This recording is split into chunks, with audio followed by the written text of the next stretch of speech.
here are your top tips for getting a French Bulldog. So first of all, make sure you go to a reputable breeder, get a well-bred pup, and then get good insurance because they are known to having some health issues later on in life. Now, if you want to go the rescue route, like me, go rescue a Frenchie. There's tons of them that need help, but get as much information about them as possible. Because again, like he said, sometimes they can have some health issues.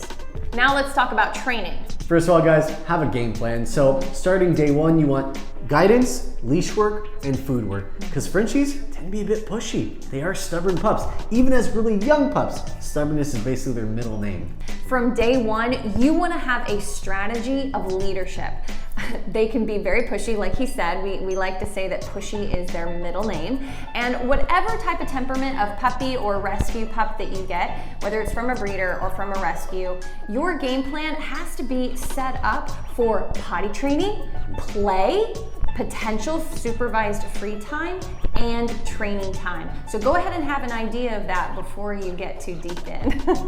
Now the other thing we want to talk about is socialization. So French Bulldogs, well, they're bulldogs. They're a bully breed for a reason. They sometimes like to throw their weight around, or maybe you'll get a couch potato, who knows. But from a really young age, you want to go ahead and socialize them with kids and dogs whenever you get a chance, and things with wheels, especially things with wheels that move fast.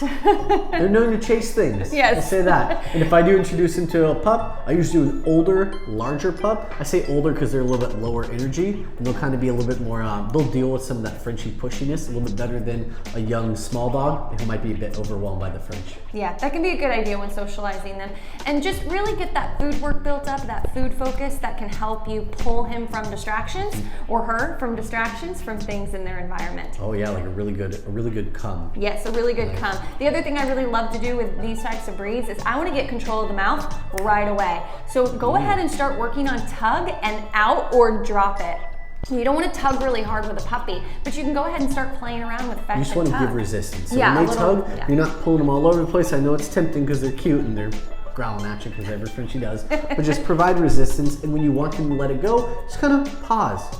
Let your arm become boring, and the second they let it go, good treat. So really valuable. Drop it, super important. Now, one more thing that we wanted to make sure that we mentioned is exercise. Some Frenchies can't do a lot of exercise, especially if it's over 65, 70 degrees outside. Puppies under 4 or 5 months old, around the block a few times a day, and you can work up their stamina to be able to do more, to be able to do hikes in cooler weather, but it's something you have to be really conscious of.